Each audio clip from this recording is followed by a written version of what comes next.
Baik, Malam, Bang Bang. EG, Anda menyaksikan langsung perjuangan timnas Indonesia di Sydney.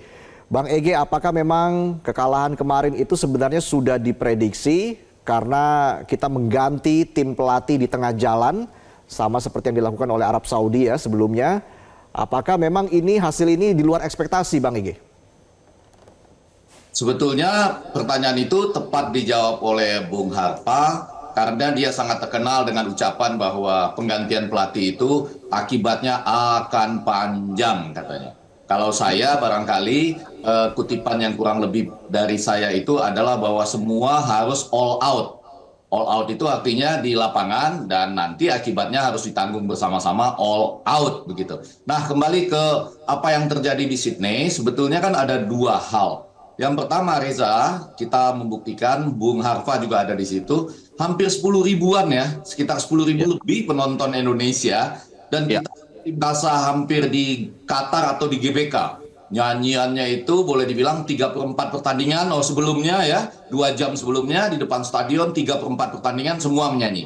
Semua itu tentunya punya harapan bahwa Patrick Kluivert ini ya, itu membawa sesuatu yang baru. Dan saya cuma mau mencatat awalnya bahwa eksplosif itu ya, jadi penyerangan itu sebetulnya dinikmati loh. Hampir sampai skor 3-0 itu masih dinikmati. Setiap kali menyerang itu ya, penonton terus memberikan semangat. Yakin kok kita bisa menguasai bola tuh. Pada catatannya kan 60%. Semua bersemangat gitu, setiap kali menyerang semua bersemangat. Tapi kemudian pelan-pelan semangat itu runtuh ketika mulai jatuh gol kedua dan gol ketiga misalnya ya. Jadi itu sudah mulai membuat penonton pelan-pelan, bahkan ketika ada gol keempat itu mulai ada teriakan STY, Sintayong, Sintayong. Saya Ah, catat 32 detik itu teriakan itu itu. artinya apa Demikian tuh, Reza. Bang EG? Artinya apa dengan teriakan atau seruan nama STY itu? Kalau saya mau menyebut akibatnya tiga lagi seperti tadi ada 3 pernyataan, akibatnya juga 3. Yang pertama, tidak sesuai dengan harapan. Yang kedua, persoalannya betul masih panjang. Nah, ini Bung Harpa yang harus menjelaskan kutipannya dia itu. Dan yang ketiga, yaitu bahwa ini akan berlanjut di Stadion GBK sehingga tadi Pak Marji tepat sekali mengatakan, ayo kasih kesempatan dulu, sabar, yakin, tetap dukung, dan nanti kita lihat hasilnya bersama-sama gitu. Jadi satu kesempatan lagi, kurang lebih begitu, Reza. Oke, Bung Harpa, langsung saja tanggapan Anda, Bung Harpa. ya, makasih Prof. Effendi dan juga Mas Reza. Jadi melanjutkan apa yang dikatakan tadi Prof. Effendi, panjang itu ya memang betul. Kita lihat sampai sekarang itu belum selesai-selesai. Dalam arti ketika Patrick Kluivert ditunjuk, kemudian dia menyusun semua skema rencana kerjanya itu memang tidak semudah membalikan telapak tangan. Ya kan, artinya dia harus menyesuaikan dengan environment yang baru. Kemudian juga bahkan ada 4 pemain yang baru, bahkan the rest of the team buat dia adalah baru. Ya walaupun argumennya selama ini kan, oh ini komunikasinya nih yang menjadi masalah. Sekarang apalagi alasannya, sudah sama-sama bahasa Belanda, bahkan dia adalah bintang Belanda, harusnya nggak ada. Kemudian argumennya adalah, oh ini kan baru 2 hari mereka full latihan, ya, ya 2 hari latihan, udah tahu hanya 2 hari latihan, kenapa dia bikin skema dan gaya bermain yang berbeda. Nah, ini pernah terjadi juga di Curaçao.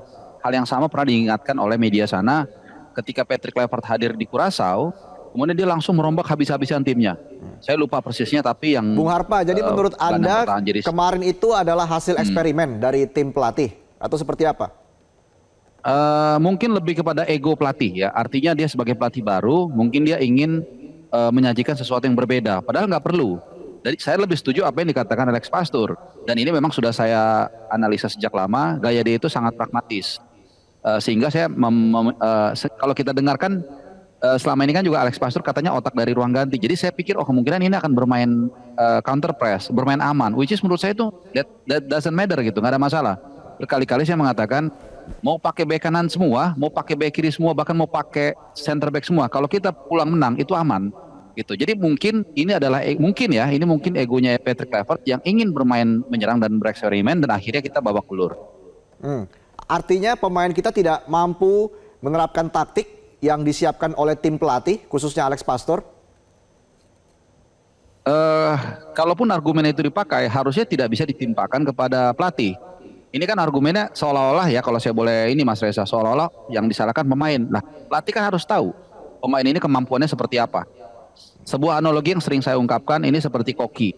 Kalau dia tahu bahan bakunya A, ya harus masaknya yang seperti A juga. Dan itu sudah pernah diungkapkan Alex Pastur.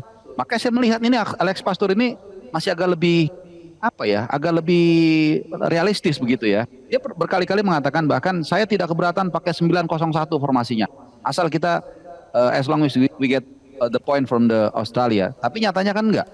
Bahkan buat apa kita menguasai bola sampai kalau nggak salah 59%. Kalau akhirnya kita kalah 5-1. Yang penting kan kita pulang bawa poin. Setidaknya 1 poin. Dan itu tidak terjadi. Begitu Mas Reza. Baik, Bang Ege, ini juga ada komentar dari Kepala BGN ya yang menyinggung soal PSSI sulit menang gara-gara gizi tidak bagus. Tapi nanti kita bahas di segmen selanjutnya ya. Bang Ege, kita jeda dulu pemirsa, kami akan kembali saat lagi. Jelajahi cara baru mendapatkan informasi. Download Metro TV Extend sekarang.